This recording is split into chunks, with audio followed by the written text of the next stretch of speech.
kita menaiki kendaraan, kita menaiki bis, ataupun nanti dikala kita menggunakan kereta cepat misalnya, kendaraan apa saja yang kita naiki, maka di antara salah satu yang paling banyak dianjurkan bagi kita mengucapkannya adalah kalimat talbiyah. Bagi kita yang melaksanakan ibadah umrah, bagi kita yang melaksanakan ibadah umrah, terutama haji tamattu, ibadah umrah yang kita lakukan, kalimat talbiyahnya mulai kita ucapkan dikala kita berada di miqat sampai kita melihat Ka'bah al-Musyarrafah. Itulah batasannya kita mengucapkan kalimat talbiyah.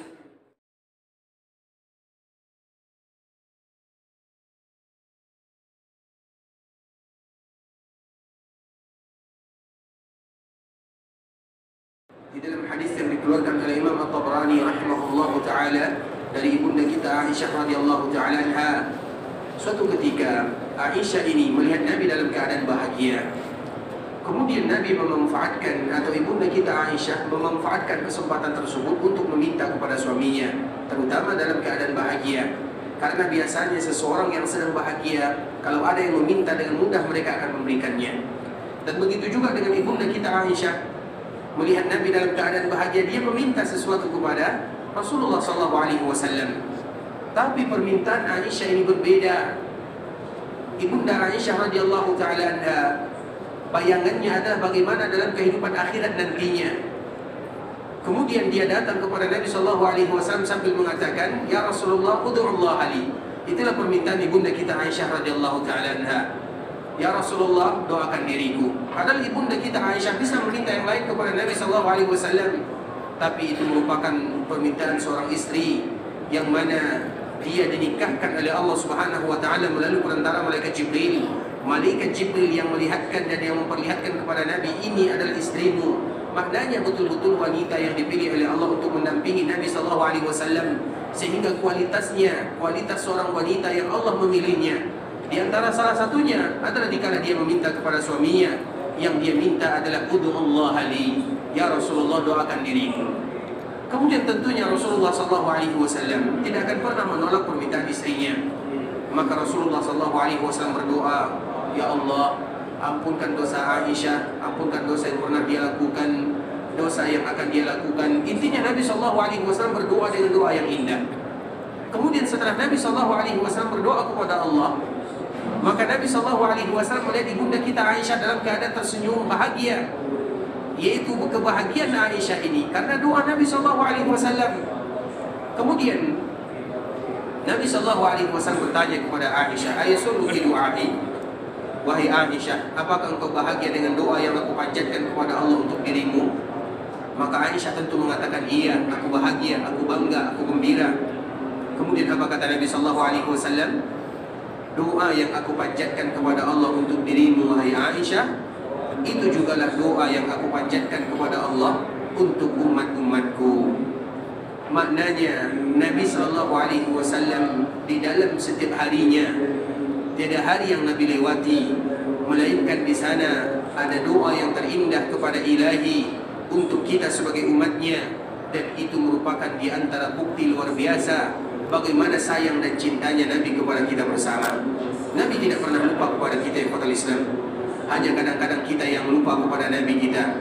Kadang dengan kesibukan dunia kita lupa kepada Nabi SAW, lupa kepada Nabi, lupa belajar tentang Nabi, lupa belajar tentang agama Nabi, lupa berselawat kepada Nabi, lupa mendalami tentang apa yang Nabi ajarkan kepada kita bersama. Itu namanya lupa kepada Nabi. Sehingga ikhwatul Islam, sebagaimana Nabi tidak pernah lupa kepada kita, tentunya kita tidak ingin pula lupa kepada Nabi SAW. Dan di antara kewajiban kita bersama agar kita tidak pernah lupa kepada baginda Nabi yang mulia adalah mengucapkan kalimat salam dan salawat kepada Rasulullah SAW. Allahumma salli ala Muhammad wa azwajihi wa dhurriyyatihi kama sallaita ala Ibrahim wa barik ala Muhammad wa azwajihi wa dhurriyyatihi kama barakta ala Ibrahim innaka Hamidum Majid. Ikhwatul Islam, saudara kaum muslimin, para tamu Allah rahimani wa rahimakumullah. Alhamdulillah, Allah Subhanahu wa taala kembali memberikan kemudahan kepada kita pada kesempatan kali ini, dan kita akan kembali melanjutkan pembahasan kita yang sebelumnya berkaitan dengan ibadah umrah yang akan kita lakukan, terutama bagi kita yang mendapatkan atau melaksanakan haji yang diawali dengan ibadah umrah, dan kita telah menjelaskan sedikit banyak tentang ibadah umrah, tata cara yang akan kita lakukan dan yang akan kita laksanakan. Sekarang kita akan kembali melanjutkan tata cara ibadah umrah tersebut di Hotel Islam. Pada pembahasan sebelumnya kita sampai di dalam doa yang diajarkan oleh Nabi SAW yang diriwayatkan oleh Anas bin Malik radhiyallahu taala anhu. Nabi SAW mengajarkan kepada kita sebuah doa yang sangat indah. Siapa yang masih hafal doa yang kemarin kita jelaskan? Doa agar kita terhindar dari riya dan sum'ah. Kemarin baru saja kita hafalkan kepada kita bersama. Siapa yang masih ingat? Silakan Pak. Allahumma hajjatan, Allahumma hadi hajjatan, la riya fiha wa la sum'ah. Ini yang mana ini? Ini kayaknya campur aduk nih, gado-gado. Ada talbiyah di sana, ada doa juga di sana. Yang mana? Doa agar kita terhindar dari sifat riya dan sum'ah, terutama di dalam kita melaksanakan ibadah haji. Ulang lagi. Yang mana? Yang pertama atau yang kedua? Yang kedua. Yang kedua, ulang lagi. Allahumma hadi hajjatan la riya fiha wa la sum'ah. Masya Allah. Allahumma hajjatan la riya fiha wa la sum'ah. Artinya, Ya Allah, aku menunaikan haji ya, karena tanpa dia dan sum'ah. Tidak ada riya di dalamnya Dan sum'ah. dan juga tidak ada sum'ah. Masya Allah. Silakan Pak. Masya Allah. Syukran Pak ya. Syukran warahmatullahi. Itulah doa ikhwatal Islam yang tidak boleh kita lupakan, terutama nanti dikala kita berada di miqat. Allahumma hajja la riya'a fiha wa la sum'ah. Allahumma hajja la riya'a fiha wa la sum'ah. Allahumma hajja la riya'a fiha wa la sum'ah. Kalau kita tidak bisa berdoa kepada Allah dengan bahasa kita, maka boleh dengan bahasa Arab.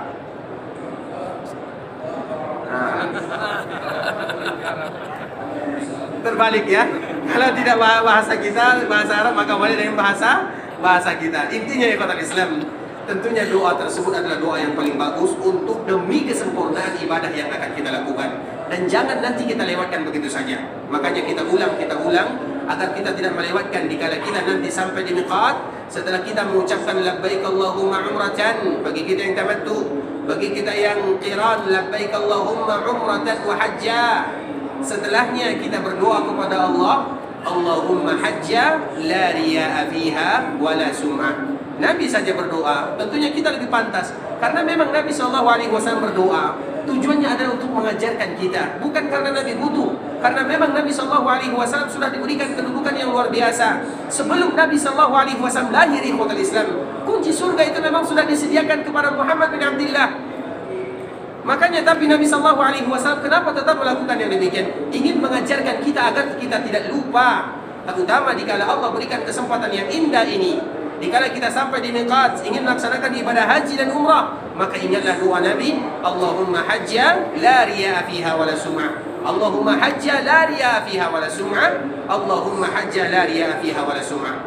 Kemudian ikhwatul Islam, ketika kita menaiki kendaraan, kita menaiki bis, ataupun nanti dikala kita menggunakan kereta cepat misalnya, kendaraan apa saja yang kita naiki, maka di antara salah satu yang paling banyak dianjurkan bagi kita mengucapkannya adalah kalimat talbiyah.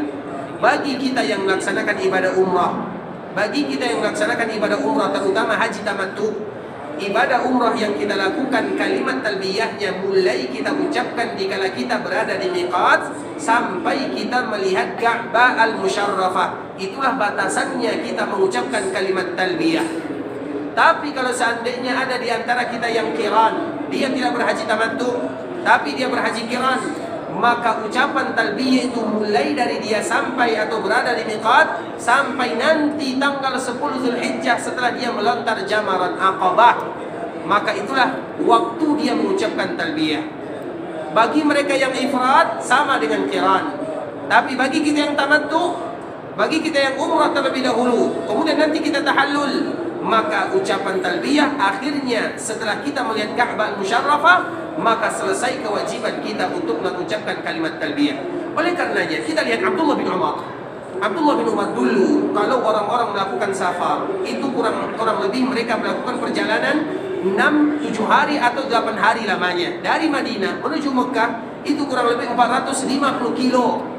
Para sahabat mereka berjalan kaki, Kemudian di sela-sela mereka berjalan melakukan safar ini, mereka selalu mengucapkan talbiyah. Sampai-sampai ikhwatul Islam, Abdullah bin Umar dan juga sahabat yang lainnya, sampai mereka di Mekah hilang suaranya, habis suaranya, karena mengucapkan kalimat labbaik Allahumma labbaik, labbaik la syarika laka labbaik, innal hamda wan ni'mata laka wal mulk la syarika lak.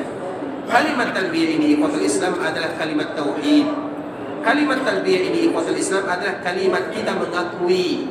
Kalimat talbiyah ini adalah kalimat pengakuan seorang hamba kepada Allah Subhanahu wa taala.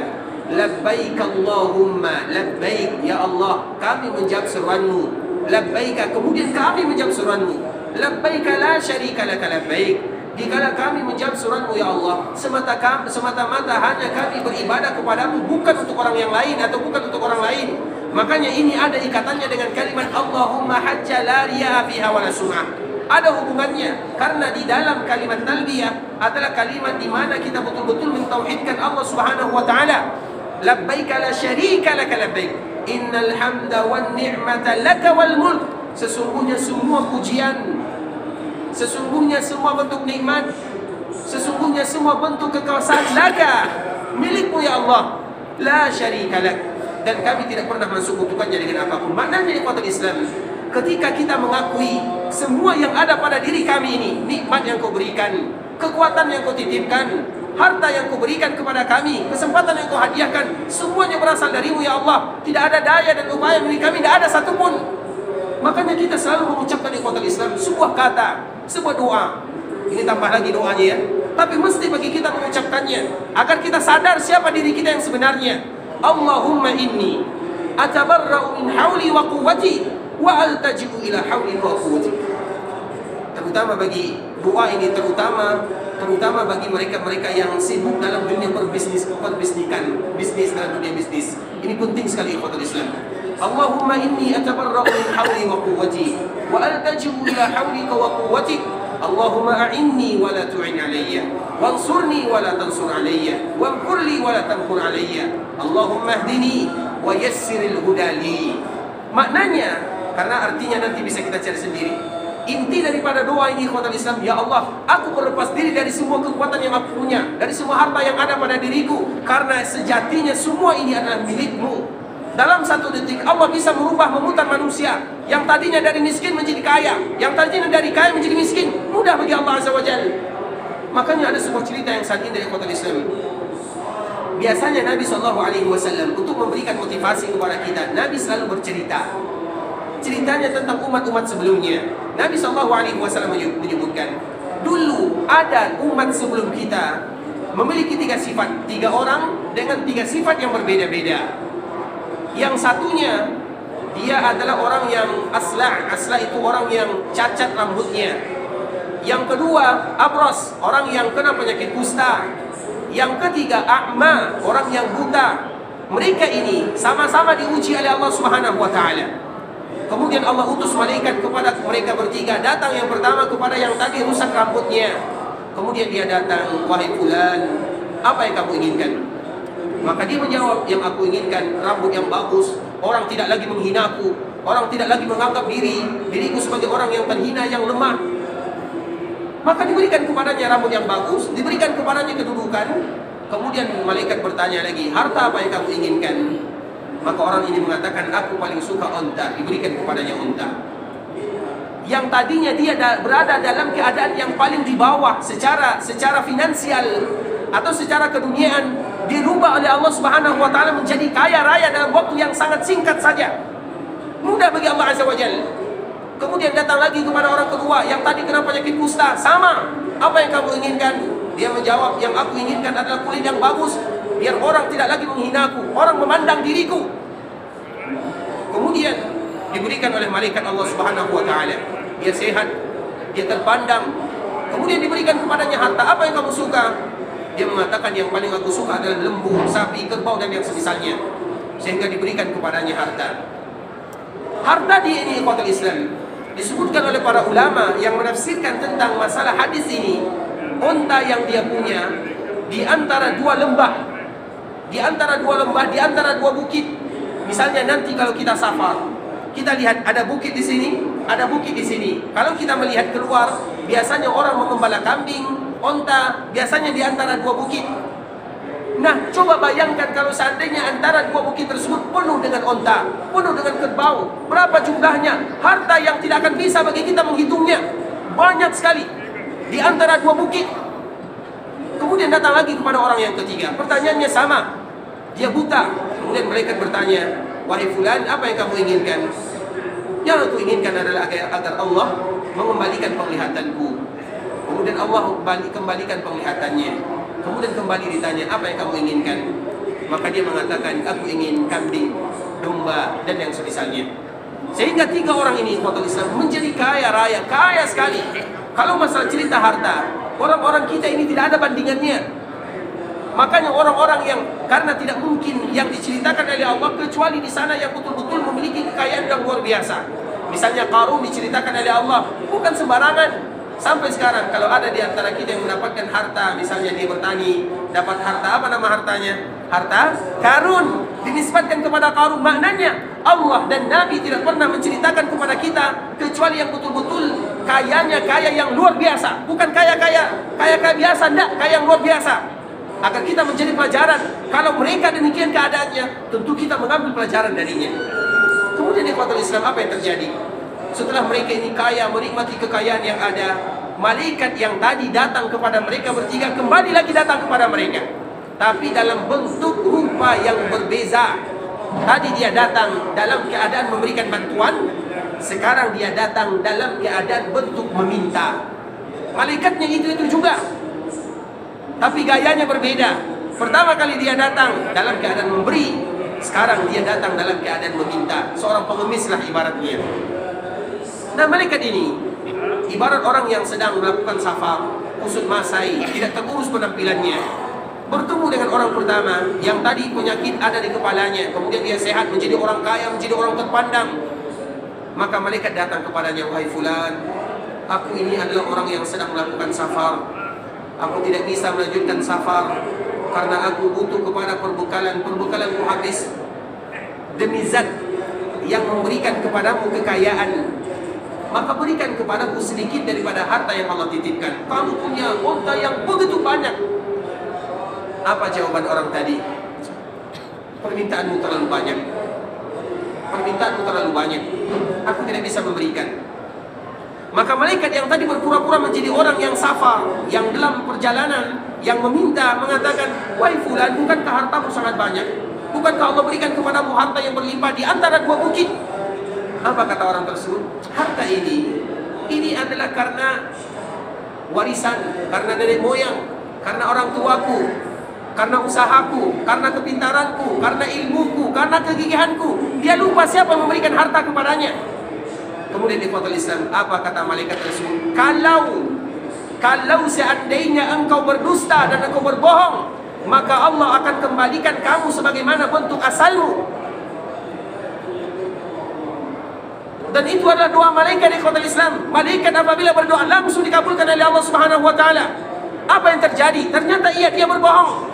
Malaikat tahu dari mana hartanya. Dia yang dulu memberikan kepada orang tersebut. Kemudian ternyata dia berbohong, hilang dalam seketika, hilang. Kemudian dia tadi yang dalam keadaan bagus, penampilan indah, kembali ke asal mulanya, kembali kena penyakit di kepalanya, kembali diremehkan oleh orang lain. Kemudian datang lagi kepada orang kedua, dalam keadaan yang sama, "Wahai fulan, aku ini seorang yang musafir, aku butuh perbekalan, tolong bantu diriku. Demi zat yang telah memberikan kepadamu titipan harta." Kemudian apa kata orang tersebut? "Aduh, permintaan kamu banyak sekali. Aku ini banyak urusan. Aku tidak bisa memberikan banyak sekali ini dan itu." Sama dengan ucapan yang pertama. Kemudian dia juga mengatakan, "Ini adalah hasil usahaku, ini adalah dari jeripayaku, ini, sebutkan semuanya." Kemudian di ikhwatul Islam, apa kata malaikat? "Kalau kamu berdusta, Allah akan kembalikan kamu ke dalam bentuk asal mula." Maka dia pun dikembalikan, hilang semuanya. Kemudian datang kepada yang ketiga. Dengan ucapan yang sama. Dikala dia mendengarkan orang ini seolah orang yang sedang bermusafir, apa kata orang yang ketiga ini? Ini pelajaran bagi kita bersama ikhwatul Islam. Karena kadang-kadang kita juga melalui ujian dalam kehidupan yang demikian. Orang yang kaya, ujiannya berbeda dengan orang yang miskin. Risiko orang kaya akan banyak orang yang meminta kepadanya. Kalau tidak mau demikian, maka jangan jadi orang kaya. Betul atau tidak? Resiko demikian, belum lagi keluarga yang datang, belum lagi orang yang datang. Kita tidak tahu siapa yang datang itu, kita tidak tahu. Bisa jadi itu diutus oleh Allah Subhanahu wa taala, kita tidak tahu. Makanya selalulah ingat kepada cerita yang ketiga ini. Apa kata malaikat kepada yang ketiga ini? Wahai fulan, aku adalah orang musafir. Apa kata orang tadi? Wahai fulan, ketahuilah, dia bercerita, dulu aku adalah orang yang buta. Dulu aku adalah orang yang miskin. Dulu aku orang yang tidak berpunya. Dulu disebutkan semua kisahnya. Sekarang kau datang meminta kepadaku, ambil berapa yang kamu butuh, ambil. Siapa di antara kita yang berani demikian? Tidak akan ada. Iya, kita tidak berani mengatakan demikian. Tapi paling tidak jangan kita pernah menolak saudara-saudara kita yang meminta. Kita tidak tahu siapa mereka. Bisa jadi dengan kita membantunya, dia angkat kedua tangannya, ya Allah berkahi dia, berkah kehidupan kita selama-lamanya. Bisa jadi dengan kita menahan, ya Allah hancurkan dia, hancur kita untuk selama-lamanya. Kita tidak tahu. Kemudian di kota Islam, orang ini bercerita, ambil berapa yang kamu mau, karena aku tidak akan pernah melarang, ini hanya titipan Allah Subhanahu wa ta'ala. Kemudian apa kata malaikat? Amsik malak, peganglah hartamu, fa inna mabtulitum, karena sesungguhnya kalian bertiga ini hanya sedang diuji saja. Dan kamu berhasil, sedangkan kedua temanmu gagal. Dan kamu yang ketiga ini, dikala dia berhasil, jangankan semakin miskin, semakin kaya kehidupannya, semakin barokah hidupnya, semakin diridhai oleh Allah Subhanahu wa taala. Itulah cita-cita kita bersama. Makanya ikhwatul Islam, sebagaimana tadi yang kita sebutkan, terutama bagi kita, doa yang sangat indah. Karena memang doa itu jangan pernah kita anggap remeh ikhwatul Islam. Doa ini betul-betul sesuatu yang sangat ajaib. Kami pernah bercerita, ada salah seorang saudara kami atau teman kami, senior kami, dia sudah berhasil mendirikan sekolah, kurang lebih 67 sekolah. Itu bukan dalam jumlah yang sedikit. 67 sekolah, bukan sekolah main-main. Kalau kita sebutkan sekolahnya mungkin kita tahu semuanya, tapi tidak usah kita sebutkan. Kita hanya sekedar berbagi cerita saja. Dia sama tentang melaksanakan ibadah haji. Dia menyebutkan yang membuat demikian dimulai dari nol adalah karena doa dan mau membantu sesama. Yaitu bukti kita bersyukur kepada Allah Subhanahu wa taala terhadap apa yang Allah titipkan kepada kita. Oleh karenanya ikhwatul Islam, ini adalah nasihat dari kami pribadi untuk kita bersama. Karena memang biasanya orang yang lulus ujian itu adalah mereka yang diberikan kekurangan oleh Allah Subhanahu wa taala. Tapi mereka-mereka yang diberikan kelebihan oleh Allah itu jarang lulus ujiannya. Sehingga Allah abadikan kisahnya, atau Allah abadikan di dalam firman-Nya, kalla, semua kita hafal, kalla innal insana la yadgha. Apa sambungannya? Ar-ra'ahus taghna. Siapa yang tahu artinya? Kalla innal insana la yadgha. Benar, sesungguhnya manusia la yadgha, mereka akan melampaui batas. Kapan mereka akan melampaui batas? Ar-ra'ahus tauna, dikala dia merasa dirinya cukup, dikala dia merasa dirinya kaya, senggol sedikit saja, kamu jangan hina harga diri. Itulah ibaratnya. Kalla innal insana la yadgha ar-ra'ahu istaghna. Nah, semakin Allah mudahkan kepada kita semuanya ikhwatul Islam, di saat itulah kita semakin mengingat nikmat-nikmat yang Allah pernah berikan kepada kita semuanya. Dan salah satunya adalah tadi sebagaimana cerita yang telah kita sebutkan. Tapi ikhwatul Islam, ini adalah sekedar hanya mengingatkan kepada kita bersama, supaya tujuannya supaya nikmat selalu Allah Subhanahu wa taala berikan kepada kita, dan semoga Allah Subhanahu wa taala meridhai kita bersama dengan nikmat-nikmat yang Allah Subhanahu wa taala titipkan kepada kita. Ikhwatul Islam, kita kembalikan lagi kepada kalimat talbiyah. Kalimat talbiyah ini adalah kalimat tauhid, kalimat ikrar, kalimat di mana kita mengakui semua kepada Allah Subhanahu wa taala, bahwa kita ini adalah hamba Allah Subhanahu wa taala. Ada sebuah kalimat yang selalu kita ucapkan di ikhwatul Islam, agar kita tahu kalimat ini adalah bahwa Allah menciptakan kita untuk beribadah kepadanya. Sedangkan dunia diciptakan oleh Allah adalah untuk kita. Kita ulang lagi.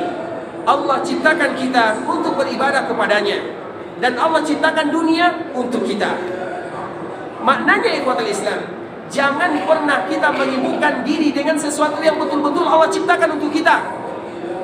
Dunia itu mau tidak mau diciptakan oleh Allah Subhanahu wa taala untuk hambanya. Sedangkan kita diciptakan oleh Allah untuk beribadah kepadanya. Maknanya jangan kita disibukkan dengan sesuatu yang Allah betul-betul ciptakan untuk kita, daripada untuk apa Allah menciptakan kita. Paham bahasanya atau tidak? Paham atau tidak? Berat sedikit paham ya. Maknanya ikhwatul Islam, berarti yang harus kita dahulukan adalah beribadah kepada Allah Azza wa Jalla, karena memang itu Allah tujuan kita diciptakan. Sedangkan dunia diciptakan untuk kita. Maknanya, kalau orang ini bahasa ininya, bahasa mudahnya, bagi mereka yang mencari akhirat, dunia akan ikut. Mau tidak mau dunia akan ikut kepadanya. Tapi mereka yang mencari dunia, akhirat tidak akan ikut. Itulah bahasanya. Dan tentunya kita ingin memilih yang pertama. Kalau kita cari akhirat, makna cari akhirat itu ikhwatul Islam bukan berarti kita hanya duduk di masjid saja, tidak. Tetapi kita jadikan semua yang kita lakukan untuk beribadah kepada Allah Azza wa Jalla. Sehingga setiap kali kita keluar dari rumah, misalnya kita keluar dari rumah mencari rezeki, mencari maisha, niatkan itu adalah untuk berjihad di jalan Allah Subhanahu wa taala, untuk memberikan sedekah kepada keluarga, kepada anak istri. Itu yang namanya ibadah. Semuanya bisa dinilai ibadah. Jangan kita jadikan hanya sekedar sebagai rutinitas saja, tidak. Rugi kita. Amalannya sama, tinggal kepada niatnya. Oleh karenanya ikhwatul Islam, apa yang boleh kita lakukan, maka jadikanlah untuk Allah Subhanahu wa taala dan jadikanlah untuk beribadah kepada Allah Subhanahu wa taala. Maka dunia akan ikut. Maka itulah makna daripada kalimat barang siapa yang mencari akhirat, menjadikan akhirat tujuan utamanya, maka dunia akan ikut kepadanya. Tapi apabila tujuan utama kita adalah dunia, akhirat tidak akan ikut, dan dunia hanya diberikan kepadanya sesuai dengan takdirnya saja, tidak ada lebihnya. Tapi bagi mereka yang, karena ada di dalam hadis yang lain di ikhwatul Islam, ada kadang-kadang orang dia lari dari rezekinya, dan rezekinya selalu mengejar dirinya, sebagaimana kematian mengejar dirinya, begitu juga rezekinya mengejar dirinya. Maknanya semuanya sudah ditentukan oleh Allah Subhanahu wa taala. Iya, kita berusaha, tapi kita jangan pernah lupa untuk apa Allah Subhanahu wa taala menciptakan kita. Nah, itulah makna kandungan yang ada di dalam kalimat talbiyah. Sehingga Nabi SAW berani mengatakan afdalul haji al-hajj wa taj. Haji yang paling bagus itu salah satunya adalah kalimat talbiyah. Makanya kalimat talbiyah mungkin bagi kita melewatkan begitu saja, labbaik Allahumma labbaik, labbaik la syarika laka labbaik, innal hamda wan ni'mata laka wal mulku la syarika lak. Tidak, ikhwatul Islam, itu tauhid, itu pengakuan kepada Allah Subhanahu wa taala, itu jati diri kita yang sebenarnya.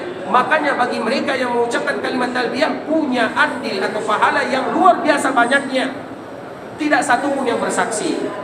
Misalnya dia mengucapkan talbiyah, ada yang bersaksi. Siapapun yang mendengarkan, benda hidup, benda mati, semuanya akan menjadi saksi bagi dirinya. Maka jangan pernah melewatkan kalimat talbiyah. Sehingga tadi kita ceritakan para sahabat Nabi melakukan safar, melakukan ibadah haji dari Madinah menuju Mekah, mereka bertalbiyah sampai di Mekah hilang suaranya. Iya, kita mungkin tidak bisa sekuat mereka, tapi paling tidak kita berusaha menjadikan hari-hari kita, terutama di dalam kita memakai pakaian ihram, selalu mengucapkan talbiyah. Labbaik Allahumma labbaik, labbaik la syarika lak labbaik, innal hamda wan ni'mata laka wal mulk la syarika lak. Kalau sekarang kita melakukan safar menggunakan bis misalnya, kurang lebih kita melakukan safar 6, 7 atau sampai 8 jam. Maknanya kita tidak lama mengucapkan talbiyah. Kalau kita menggunakan kereta, kita mengucapkan talbiyah hanya 3 jam saja. Maknanya tidak lama. Dan waktu yang tidak lama ini semakin membuat kita khusyuk beribadah kepada Allah Subhanahu wa taala. Itu berkaitan dengan ucapan talbiyah.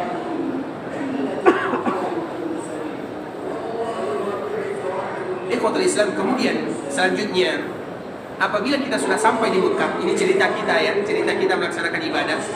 Di antara salah satu sunnahnya adalah bagaimana kita mandi terlebih dahulu. Berarti bagi kita yang ihram boleh mandi atau tidak? Boleh mandi atau tidak?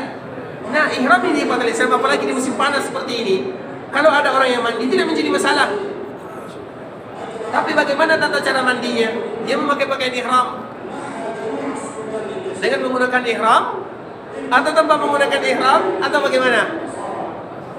Nah, ini harus kita terangkan di Pak Islam supaya kita tidak bertanya-tanya. Jadi kalau kita misalnya ingin mandi, maka boleh kita buka pakaian ihram kita semuanya. Dalam arti kata, memang berat sedikit, tapi kita sebutkan karena bisa jadi kita melakukan salah satu di antaranya. Karena bagaimana kita mandi, kalau kita ganti dengan pakaian lain kita khawatir. Makanya kita menanggalkan pakaian ihram dan kita mandi begitu saja. Kita mandi, kita siram tubuh kita ini. Yang tidak boleh adalah memakai wewangian. Sabun termasuk wewangian atau tidak? Termasuk atau tidak? Nah, betul nih. Berarti kalau kita pakai sabun kita kena denda nih. Sabun itu di hotel Islam ada dua. Makanya kalau kita pergi ke hotel-hotel ada sabun. Sabun yang biasa kita pakai tidak sama dengan sabun di hotel-hotel yang lainnya. Apalagi di hotel Mekah. Coba kita lihat, cium, adakah wangi di sabun tersebut? Ada atau tidak? Ada atau tidak? Tidak ada. Berarti memang mereka sengaja mencari sabun apabila terpakai, walaupun kita hati-hati, tapi apabila kita memakainya, maka kita tidak berdosa karena tidak ada unsur wangian di sana. Itu sepengetahuan kami ya. Karena memang disediakan sabun khusus. Makanya sabunnya kadangnya bentuknya macam-macam lah. Kadangnya bentuknya tidak bagus, kadang bentuknya ini, karena memang tidak ada polesannya. Sabun murni, betul-betul hanya sekedar membersihkan badan saja, tidak ada wangiannya. Makanya nanti kalau seandainya ada di antara kita yang mandi, kemudian dia membersihkan tangannya atau membuat sabun pada dirinya dengan sabun yang ada di sana, maka kami rasa itu tidak sesuatu yang bisa tidaklah sama dengan mereka yang memakai wangian, karena sabun itu tidak ada wanginya. InsyaAllah jelas ya Pak ya. Rata-rata seperti itu sabun yang ada di hotel, terutama di hotel yang ada di Mekah. Rata-rata demikian keadaannya. Kemudian dianjurkan bagi kita mandi. Kalau kita tidak mandi juga tidak menjadi masalah. Setelahnya kita akan melaksanakan tawaf.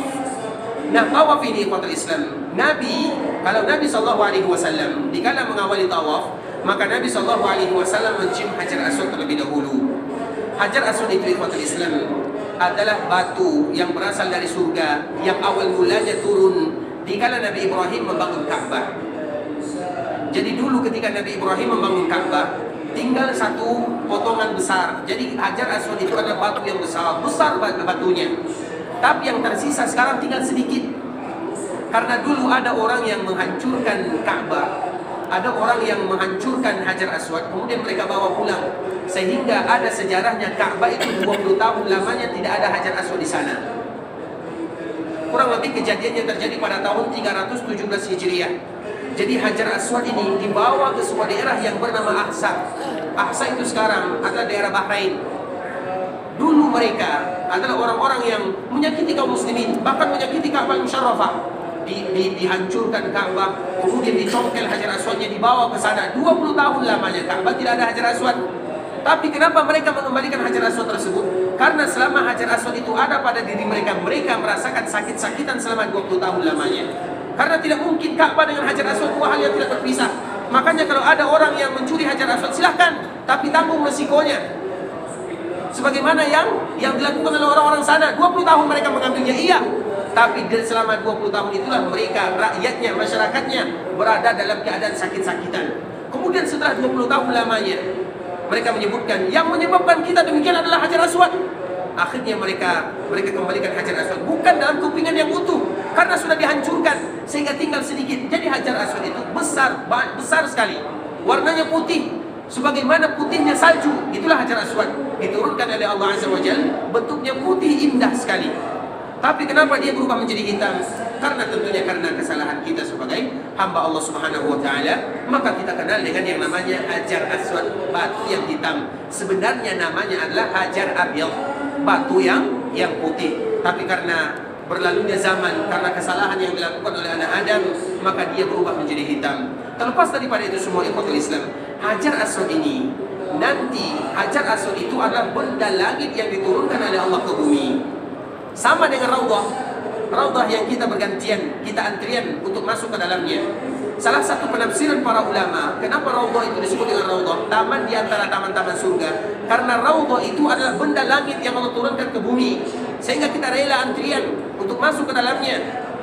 Sebagaimana di Mekah ada Hajar Aswadnya, di Madinah ada Raudhahnya, sama-sama berasal dari benda langit. Nah, benda langit ini di akhir zaman akan kembali lagi ke tempat asal mulanya. Sebagaimana Hajar Aswad akan kembali ke langit, maka begitu juga Raudhah akan kembali ke langit. Makanya ikhwatul Islam, mereka yang salat di Raudhah seolah-olah mereka akan diantarkan oleh Allah menuju taman surga yang sebenarnya. Sebagaimana mereka yang bisa mencium Hajar Aswad, karena Hajar Aswad itu nanti akan diambil lagi oleh Allah Subhanahu wa taala, dikembalikan ke tempat semula. Hajar Aswad ini nanti di akhirat akan punya mata dan telinga. Dia punya mata, punya telinga. Apa gunanya? Karena dia menjadi saksi bagi semua yang menciumnya, yang menyentuhnya, yang memegangnya di hari kiamat kelak. Ya Allah, fulan disebutkan semuanya. Makanya wajar kalau kita lihat kaum muslimin tidak pernah kosong dari mencium Hajar Aswad. bahkan mereka rela antrian mencium Hajar Aswad walaupun dalam keadaan. Makanya kita lihat mereka yang ingin mencium Hajar Aswad betul-betul berusaha sekuat mungkin untuk mencium Hajar Aswad. Apa mereka yang inginkan? Apa yang mereka inginkan? Karena mereka ingin kalau seandainya Hajar Aswad ini nanti menjadi saksi di hadapan Allah, ya Allah, fulan bin fulan, dia pernah datang beribadah mencium diriku. Maknanya dikala Hajar Aswad yang bersaksi, maka Allah pasti akan menerimanya.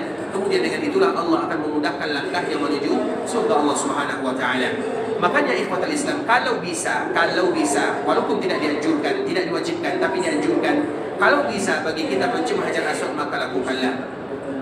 Bagi kita yang masih muda-muda, coba kita masuk ke kerumunan orang-orang yang rela antrian di sana. Kalau seandainya Allah Subhanahu wa taala berikan kemudahan, maka lakukanlah. Tapi kalau seandainya tidak, maka cukup bagi kita memegangnya saja cukup. Kalau seandainya tidak bisa menciumnya, dipegang saja maka sudah cukup.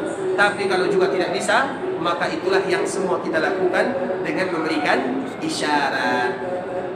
Makanya untuk Hajar Aswad ini ada 3. Kalau kita bisa menciumnya, ciumlah. Kalau tidak bisa, peganglah. Dan benda yang memegang Hajar Aswad itulah yang kita cium. Misalnya tangan kita ini bisa menyentuhnya, kita tidak bisa sampai mulut kita, tapi tangan kita bisa kita ginikan misalnya. Kemudian tangan kita ini betul-betul kita pastikan bahwa memegang Hajar Aswad, bukan memegang punggung kawan. Harus dibedakan. Jadi apabila kita yakin, karena sama-sama licin.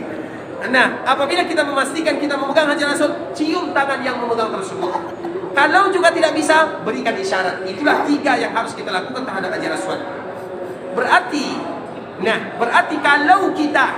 kalau kita tidak berhasil memegang Hajar Aswad, kita hanya memberikan isyarat. Apakah dengan kita memberikan isyarat, kita mencium isyarat tersebut?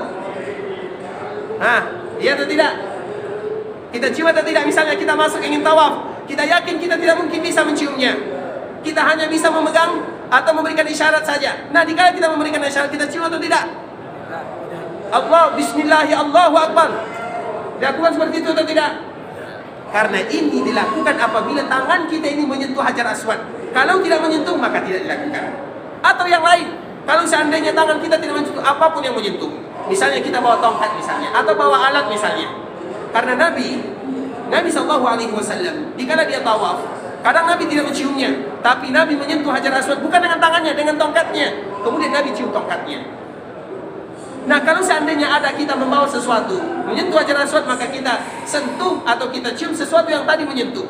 Tapi kalau kita tidak bisa menyentuhnya, baik dengan alat atau dengan tangan, maka kewajiban kita cukup dengan memberikan isyarat. Maka itulah yang biasa kita lakukan selama kita tawaf, terutama di awal memulai. Di awal kita memulai, apabila kita sejajar. Kalau juga tidak sejajar, tidak menjadi masalah. Kami mohon perhatian di ikhwatul Islam. Misalnya ini Ka'bah. Ini Ka'bah ikhwatul Islam. Di sini rukun Yamani. Rukun Yamani disebut dengan Yamani. Arti Yaman, Yamin. Yamin itu artinya kanannya Hajar Aswad, sehingga disebut dengan Yamani. Atau sejajar dengan daerah Yaman. Yaman itu dahulu adalah di belakang Taif, semuanya disebut dengan Yaman. Bukan Yaman sekarang, tidak sama. Kemudian yang kedua, namanya Hajar Aswad. Hajar Aswad, rukun Yamani. Hajar Aswad, rukun yang kedua. Kemudian di sini ada rukun-rukun yang lainnya. Rukun Iraqi, rukun Syami. Sesuai dengan nama masing-masing. Nah, untuk Hajar Aswad ini, kita perhatikan baik-baik. Kita tarik garis lurus. Misalnya dari sini kita tarik lurus ke sini. Dari rukun Yamani kita tarik lurus ke sini. Berarti 90 darjat ini, ruangan 90 darjat ini semuanya milik Hajar Aswad. Bisa dipahami? 9 ruangan yang 90 darjat ini semuanya milik Hajar Aswad. Karena biasanya lampu hijaunya di sini kan? Apabila kita kurang di awalnya, tidak sejajar atau terlewat, sah tidak kita mengucapkan Bismillahirrahmanirrahim?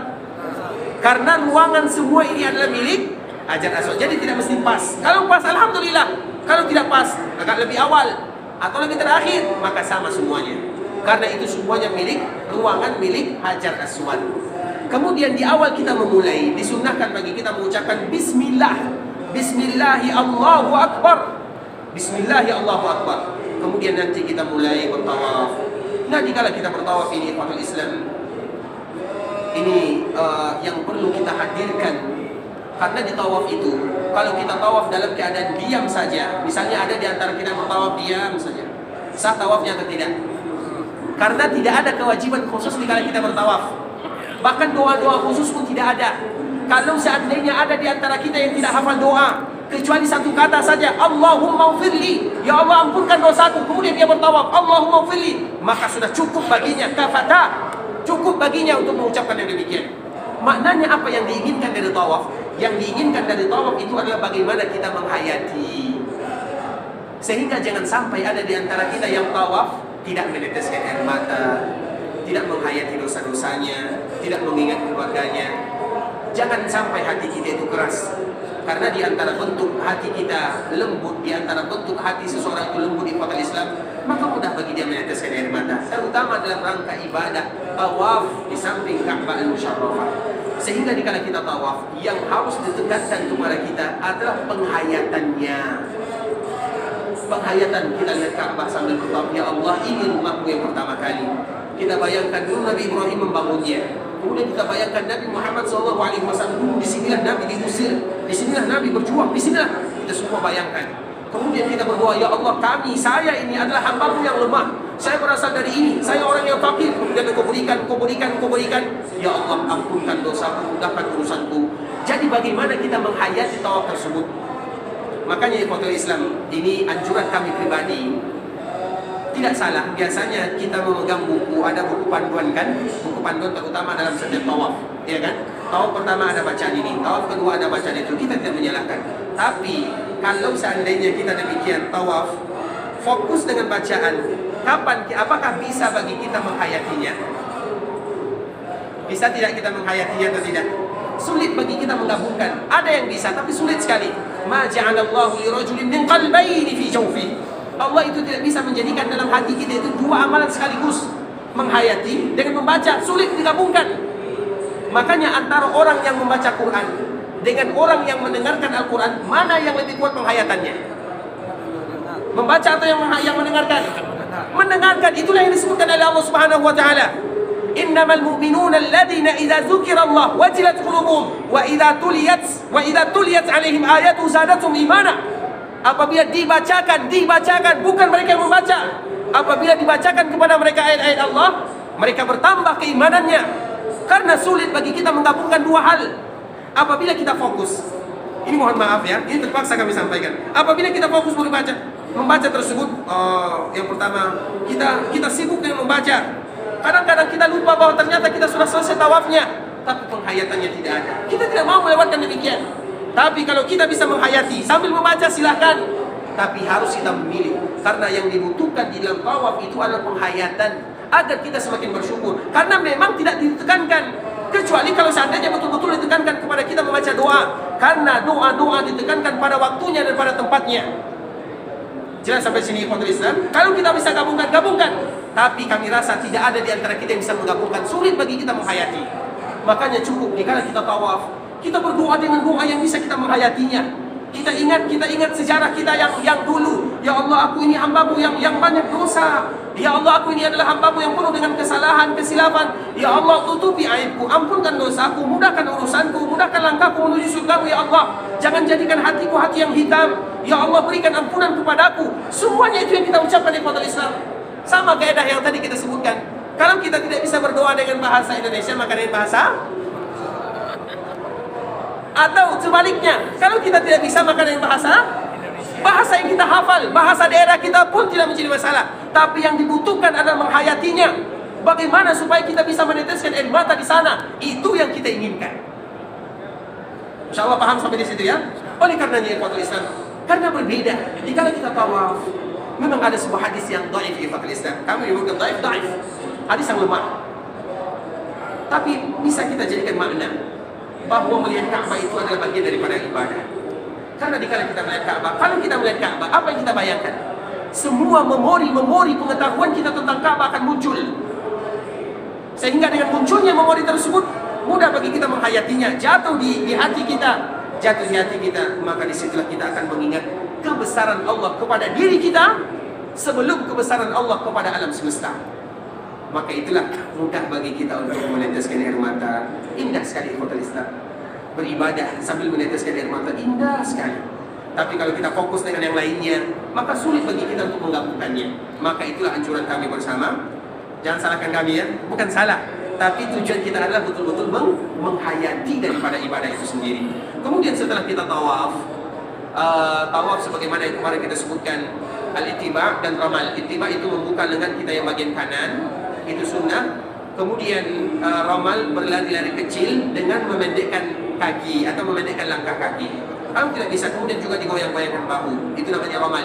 Jadi ramal itu masuk semuanya, sambil kita memendekkan langkah, jadi bukan berlari, tapi sedikit seperti orang berlari, tapi sambil menggoyangkan bahunya. Karena itu merupakan trik, karena ada kejadian di ikhwatul Islam, terutama di kala Nabi SAW pada tahun ke-7, ada namanya Umratul Qadha. Umratul Qadha itu artinya umrah pengganti. Walaupun kalimat qadha itu ada makna lain daripada kalimat qadha. Jadi ketika kaum muslimin pada tahun ke-6 tidak jadi melaksanakan ibadah umrah, maka diganti pada tahun ke-7. Ketika Nabi dan para sahabat datang ke Mekah, apa kata orang-orang Mekah? Akan datang kepada kalian penduduk yang banyak, yang berasal dari wabah yang banyak penyakitnya.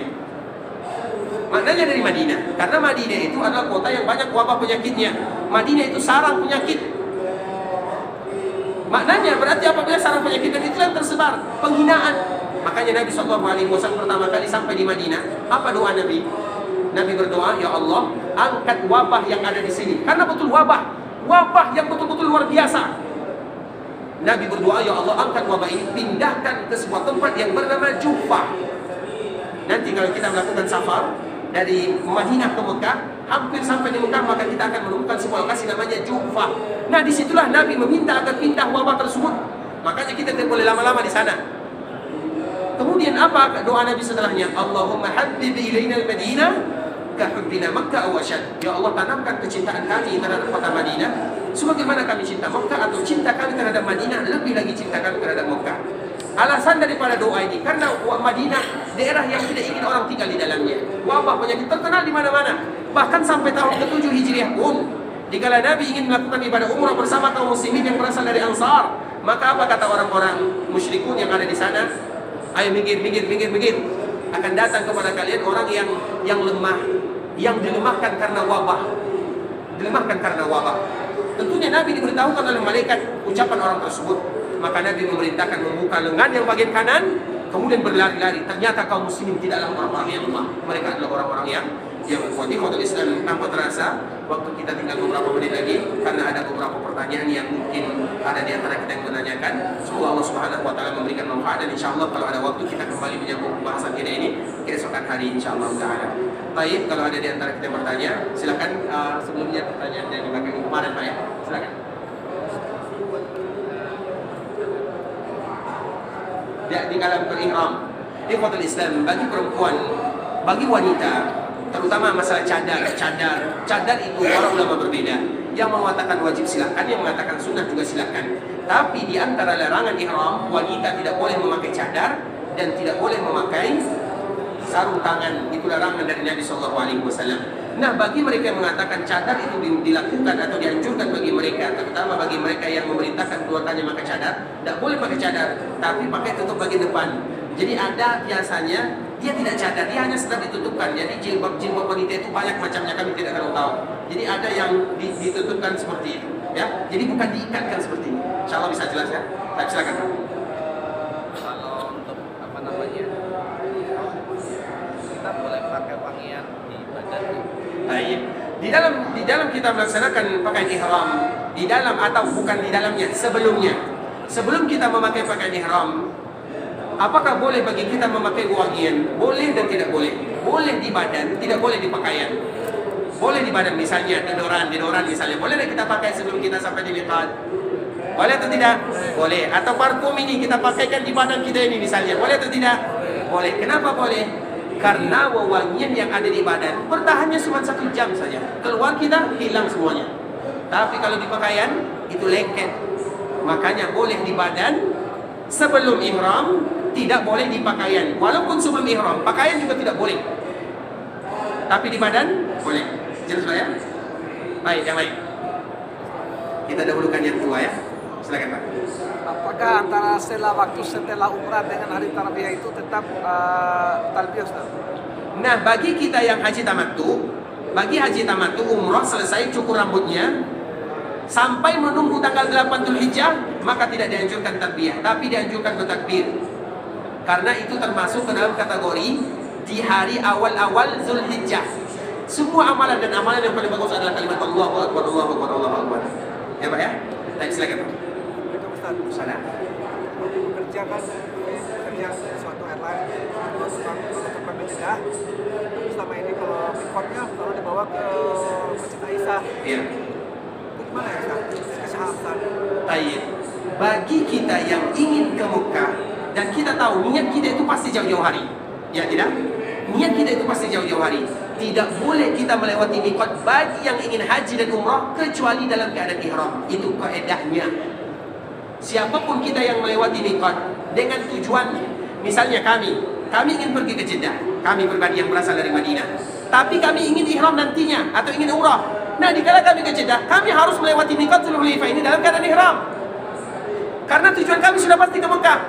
Kecuali kalau misalnya kami pergi ke Jeddah tidak ada niat, sampai di Jeddah baru ada niatnya, baru ke masjid Aisyah atau tanah haram atau batasan tanah haram yang lainnya, makanya dikembalikan kepada kita. Niat kita sudah dimulai dari mana?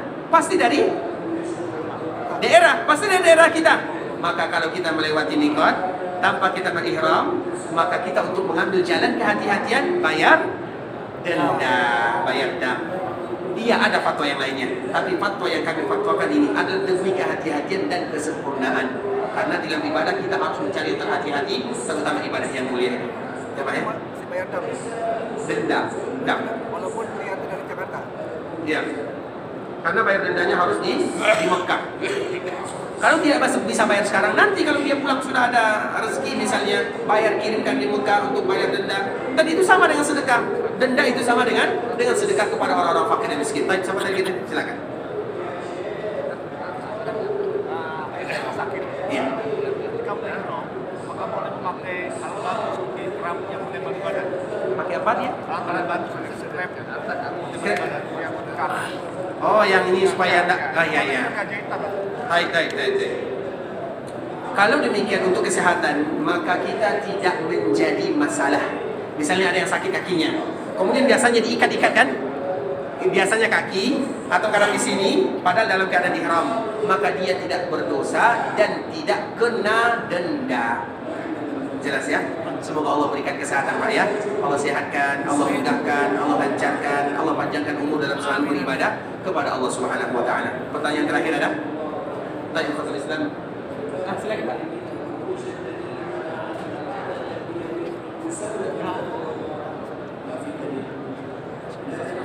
Bapak kita minta kita sama-sama berdoa kepada Allah Subhanahu wa taala agar Allah berikan kepadanya kesehatan selalu, dan semoga Allah Subhanahu wa taala berikan kesehatan kepadanya, kepada kita bersama. Allah mudahkan langkah kita, Allah mudahkan ibadah yang akan kita lakukan, Allah lancarkan setiap urusan kita, dan Allah menerima semua amal ibadah yang kita lakukan. Allah jadikan haji kita ini adalah haji yang mabrur, sa'i kita adalah sa'yun yang masykur, dosa kita adalah dzambun yang maghfur. Dan semoga Allah Subhanahu wa taala tidak menjadikan ini merupakan kali terakhir kita menginjakkan kaki ke tanah suci, dan semoga Allah selalu memberikan kepada kita rezeki yang diberkahi, yang akan bisa menyampaikan kita kepada ilahi untuk mendapatkan ridha dan surga Allah Subhanahu wa taala. Kita tutup dengan mengucapkan doa kafaratul majlis. Subhanakallahumma bihamdika asyhadu an la ilaha illa anta astaghfiruka wa atubu ilaik. Wa sallallahu wa sallim ala nabiyyina wa habibina wa khalilina wa sayyidina Muhammadin wa ala alihi wa sahbihi wa sallam tasliman katsira. Assalamualaikum warahmatullahi wabarakatuh.